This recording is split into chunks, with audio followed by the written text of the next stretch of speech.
these other groups are splinter groups, offshoots of the initial One West group. ICGJC is the original sort of strain or stream, right? Then you have GMS, Great Millstone, and they're famous for what's called the rape doctrine. Okay, so they believe that in the kingdom, they'll be able to do whatever they want to do sexually with Edomites.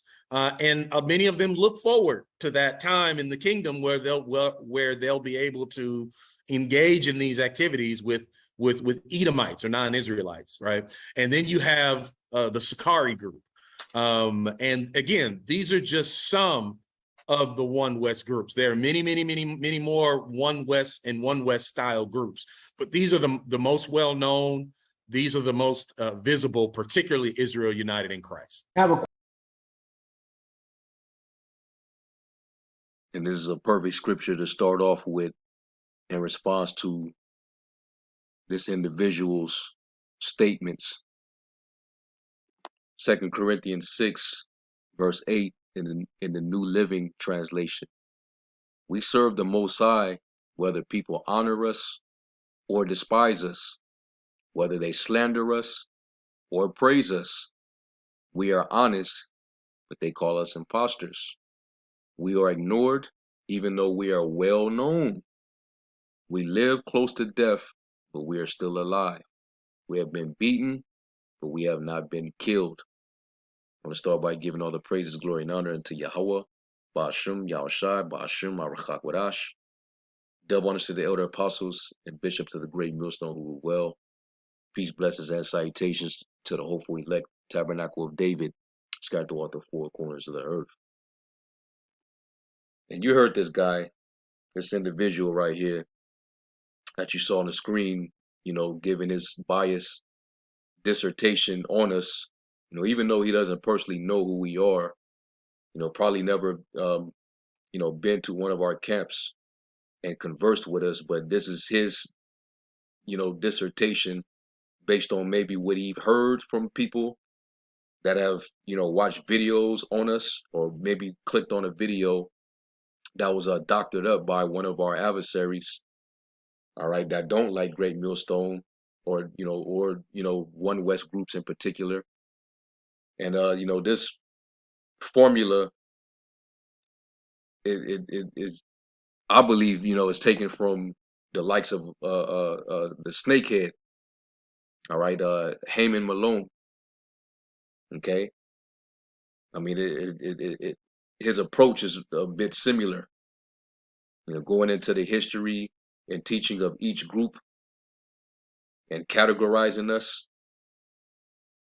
So now this devil then taught these, Jake, all right, how to be just as wicked.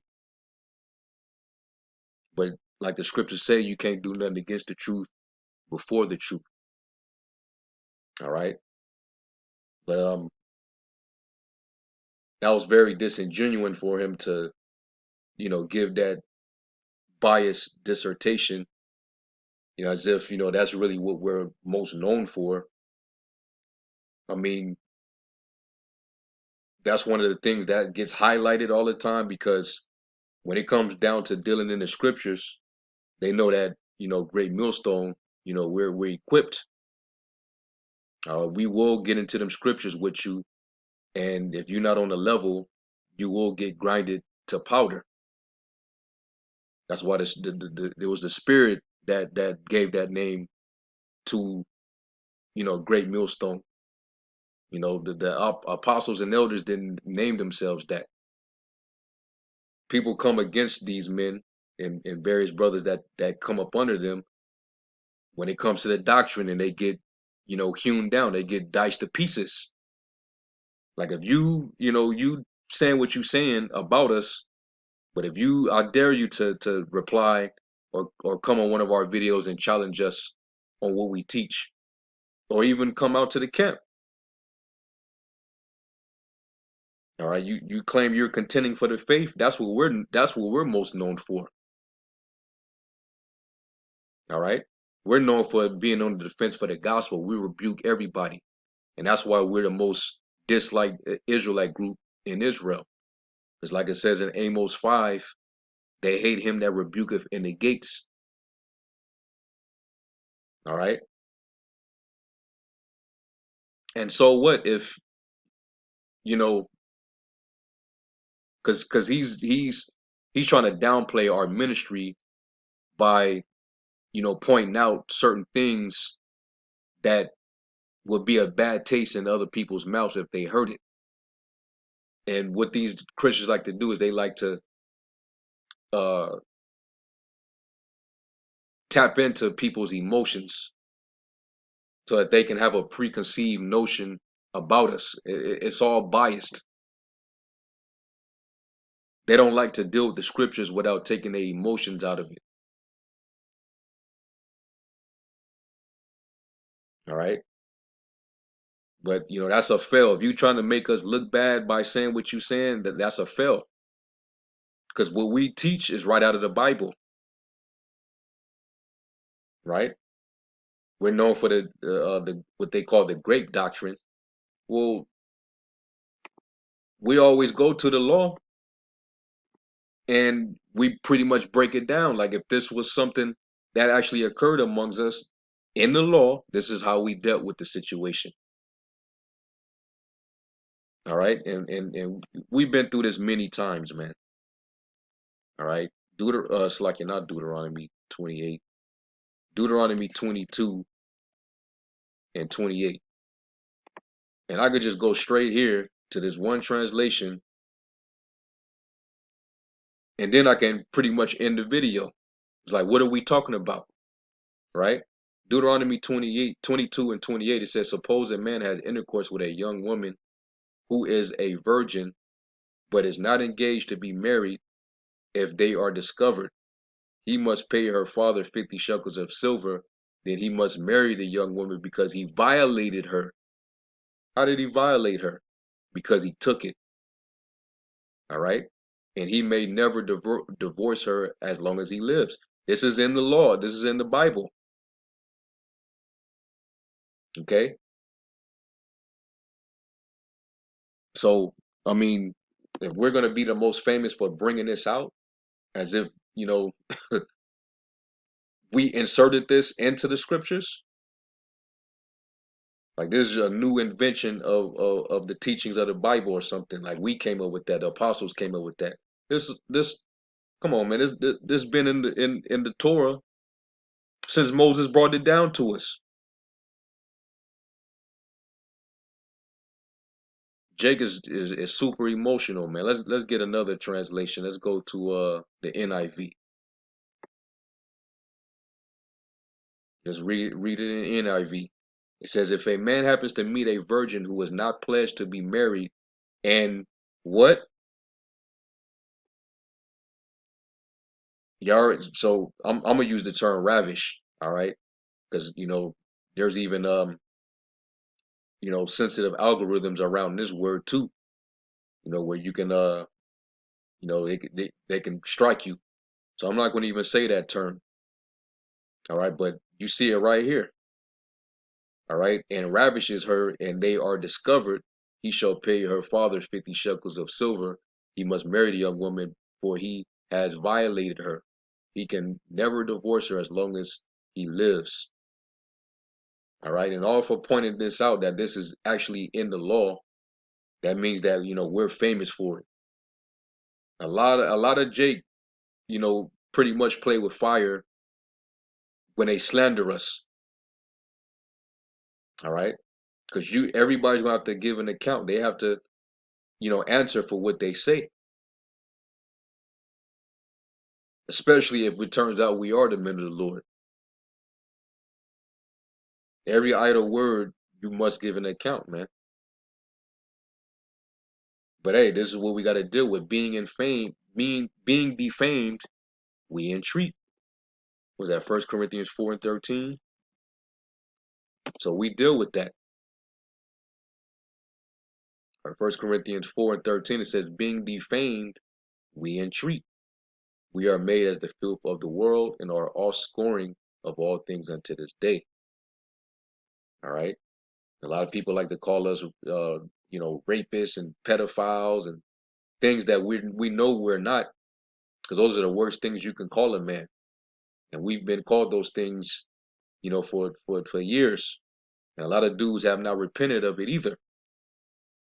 So we already know, like, I mean, we got to deal with, we have to go about it the way our Lord did, because, when he was reviled, he suffered. And when he it talks about basically he took the low. All right. Matter of fact, I'm after I read this, I'm gonna get First Peter the second chapter. It says First Corinthians 4:13 in the NLT. It says, "We appeal gently when evil things are said about us." All right, meaning we don't get too bent out of shape. We might like I'm doing a video right now responding to it, but we don't get bent all out of shape because we know we're doing the right thing. All right, these Christians been on the losing end, since we've been out there. More people are leaving your churches, and you're getting desperate. You got to formulate huddles and panels and talk about the Hebrew Israelites. But Christianity went so long with unanswered questions. So many questions unanswered, man. That a lot of your top leaders and scholars are not answering. But they want to constantly put us on trial and question us. Nah, man.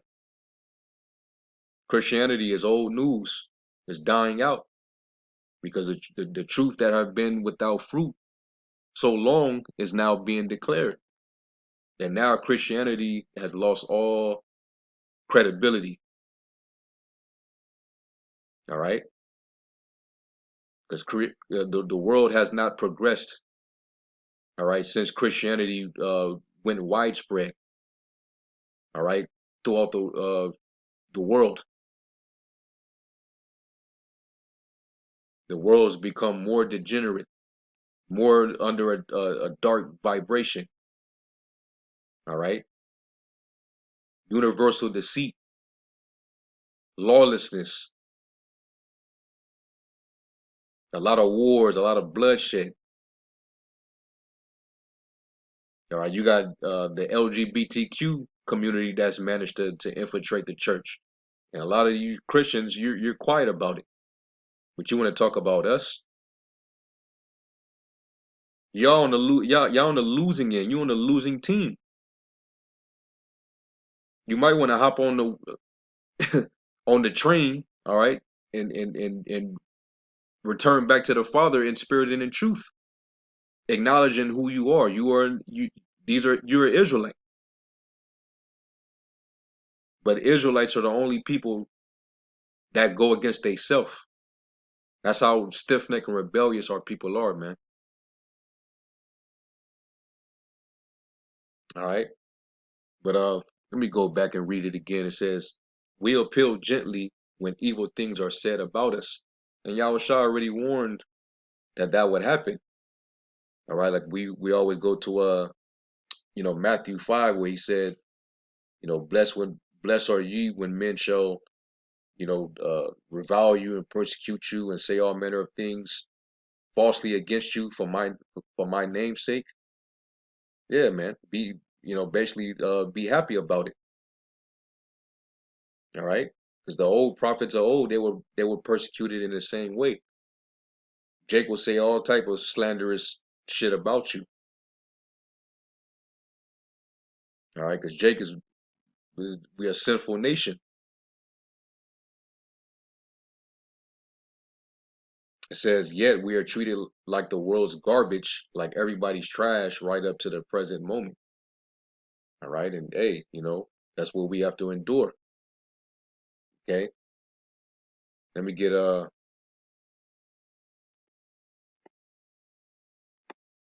First Peter 2.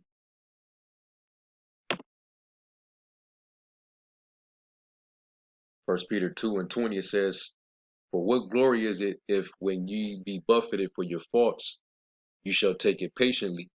But if, when you do well, and suffer for it, you take it patiently. This is acceptable with the Most High. For even hereunto, when you were called, because Hamashiach also suffered for us, being leaving us an example that you should follow his steps. Who did no sin, neither was guile found in his mouth. Who, when he was reviled not again. When he suffered, he threatened not, but committed himself to him that judgeth righteously. All right, meaning he let them hypocrites, the wicked scribes and Pharisees, and the men who were against him, he let them have it. All right, he would cut them with the word and keep it moving until they finally came up with a plot to slander him, falsely accuse him. And the Lord, he committed himself to the Most High, knowing that the Most High was going to ultimately bring justice. All right, NLT, it says he did not retaliate when he was insulted, nor threaten revenge when he suffered. He left his case in the hands of the Most High, who always judges fairly. Okay, so yeah, and everybody that speaks against us now, this is what the scriptures say. Isaiah 54:17, and it says, "No weapon that is formed against thee shall prosper, and every tongue that shall rise up against thee in judgment thou shalt condemn." This is the heritage of the servants of the Lord. And who was it? His servants, the prophets, and their righteousness is of me, saith the Lord. So those men are going to be justified in the Lord's sight, no matter what you say against them, no matter what you speak, no matter what slander or defamation you bring against them. In the eyes of the Lord, they're justified. There's no guile found in their mouth. Like, what exactly are we guilty of? For you to when you start to speak on us, what exactly were you trying to accomplish by mentioning that we're most famous for the rape doctrine? I just went into the law and showed you how our ancient customs in the law, how we dealt with that situation. If there was a woman who was not promised to a man, and a man seen what he saw and he took it, he has to go to the father and pay the compensation to the father, and he can never divorce her. He can never put her away. So if anything, that would actually prevent that from happening, because men would know that if I just just thinking with my little head and I get her, and what happens, if I don't find any favor in her, what if this is not what I really wanted in the long run? Well, too late. You you took it by force, you know. And then he tried to talk about dealing with the Edomites and the kingdom, and how we're gonna all this extra stuff. What relevance does that even have? Why are you even bringing that up? There's really no argument. It's just to defame and decredit us. And then we can't act like, even if you're using that as a premise for why you shouldn't listen to us. Well, the Israelites, all right, going back to the law, they had what you call spoils of war, where if you went to war with your enemies, when you took their women, that was called the spoils of war. What's wrong with that? It's all in these series on Netflix, Game of Thrones, and stuff like that, shows like that. All right, the last of what was that show, man? Um, it's slipping my mind already, man. But it was a good series. I think it's the Last Kingdom. All right, dealing with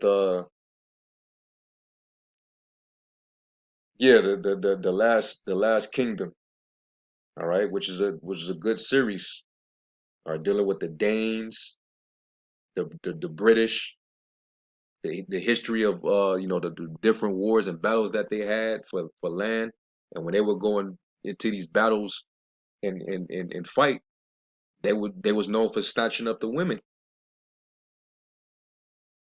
That was all normal back then. So let's go to the law real quick.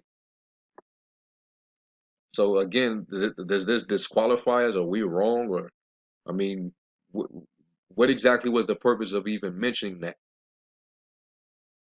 Let's go to Deuteronomy. I think it's 21.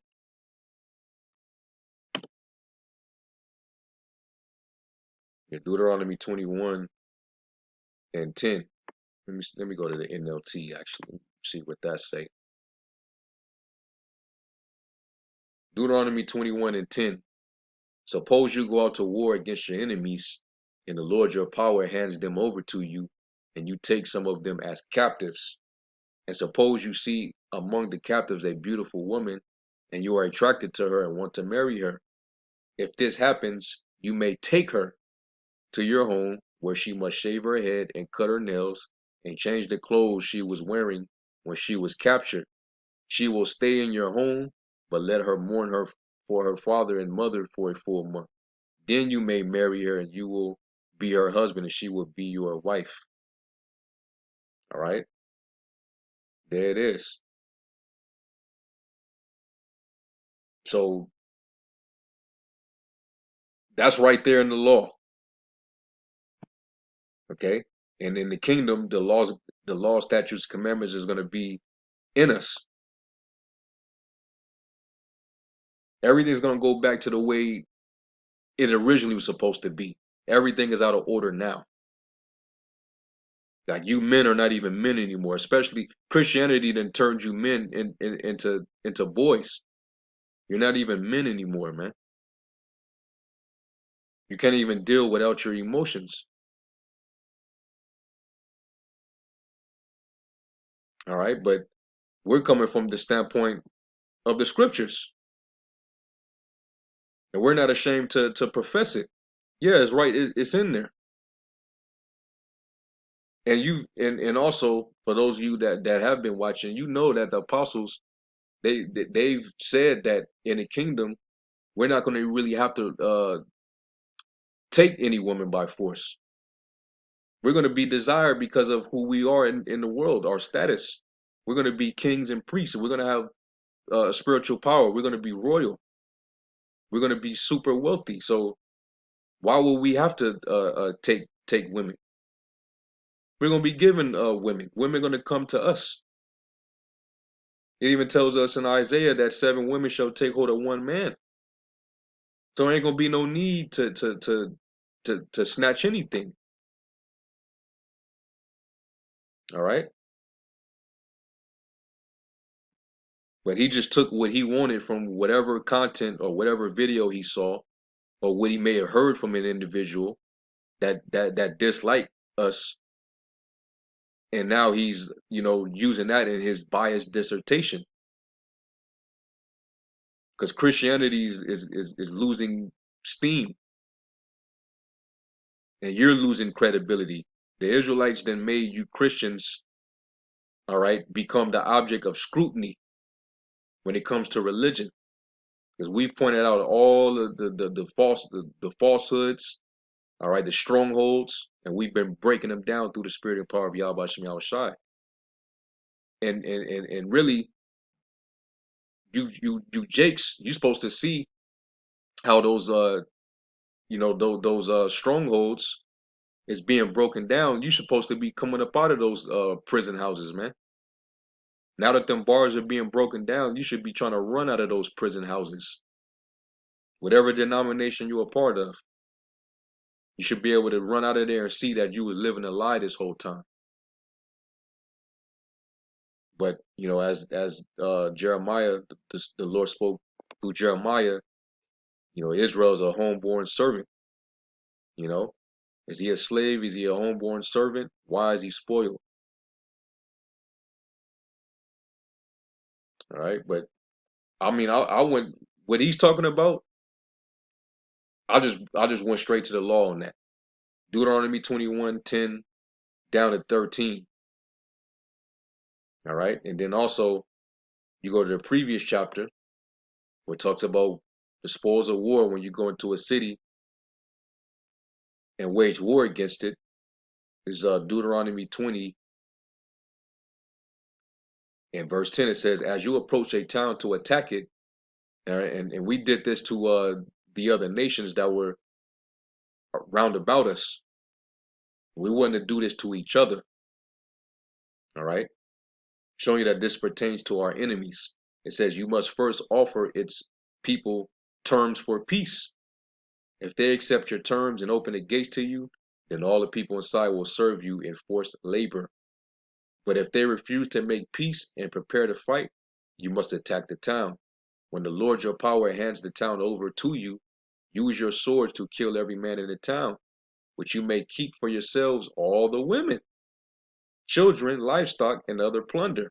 You may enjoy the plunder from your enemies that the Lord your power has given you. So even in this law, it says that once you take over that town, you can take the women and the children and all their wealth. You could take that into your hands. So the women and the children become the spoils of war. So like for example, when King David and Joab went into Edom, let's go there real quick.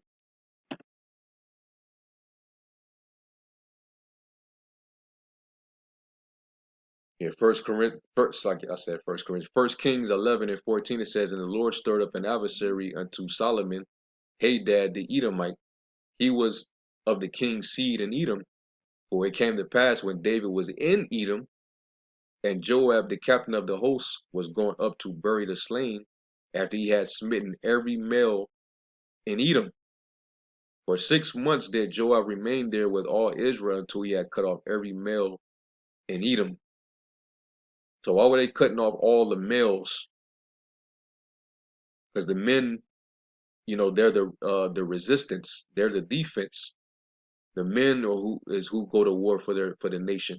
So to cut that resistance, you attack the men. And then the women, the ones that are not known, that have not known man by lying with them, they were to be taken, all right, as spoils of war. And you did whatever you wanted with your maid. If you want to just keep her as a slave and you want her to just work, then that's what she did. If you want to keep her as, a toy, then that's what you did. Because a maid servant, you that's your possession. So you could do what you want with your possession.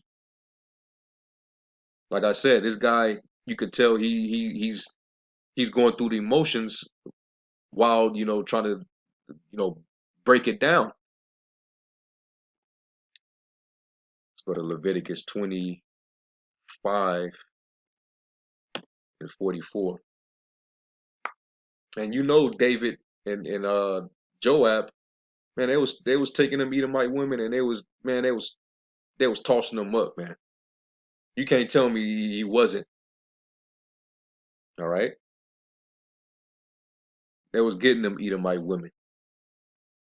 Leviticus 25 and 44 says, "Both thy bondmen and thy bondmaids, which thou shalt have, shall be of the heathen that are round about you. Of them shall you buy bondmen and bondmaids. Moreover, of the children of the strangers that do sojourn among them, of them shall you buy, and of their families that are with you, which they begat in your land, and they shall be your possession. And you shall take them as an inheritance for your children after you, to inherit them for a possession.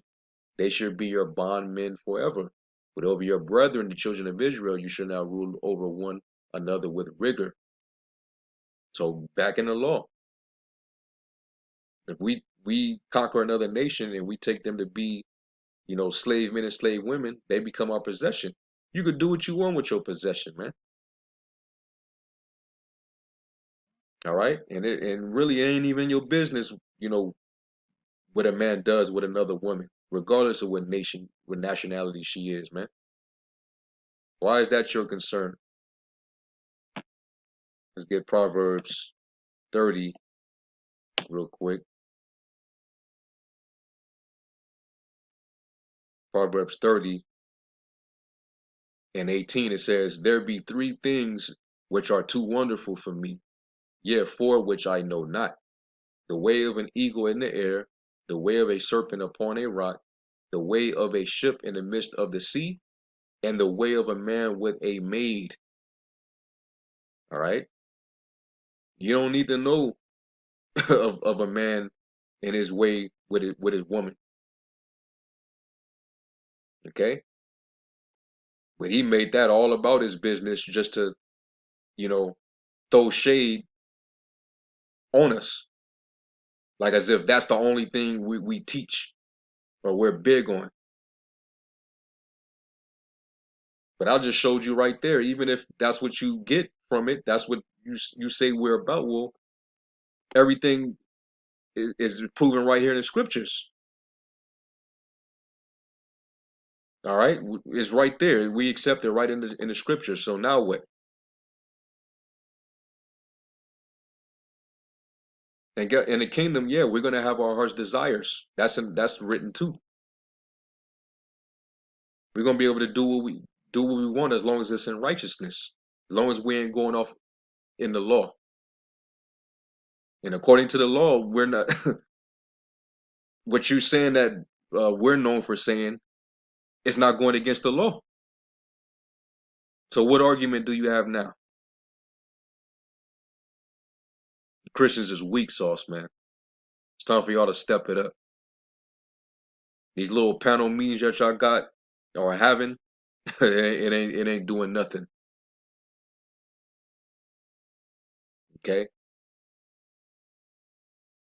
Anyway, I think that's enough. I just had to respond to this. And this is weak. All right, this is very weak, man, and we've already dealt with dudes like this. Christians. These bald head Nimrod penis wearing suit wearing ham sandwich eating Negroes. Yo, we've done with you.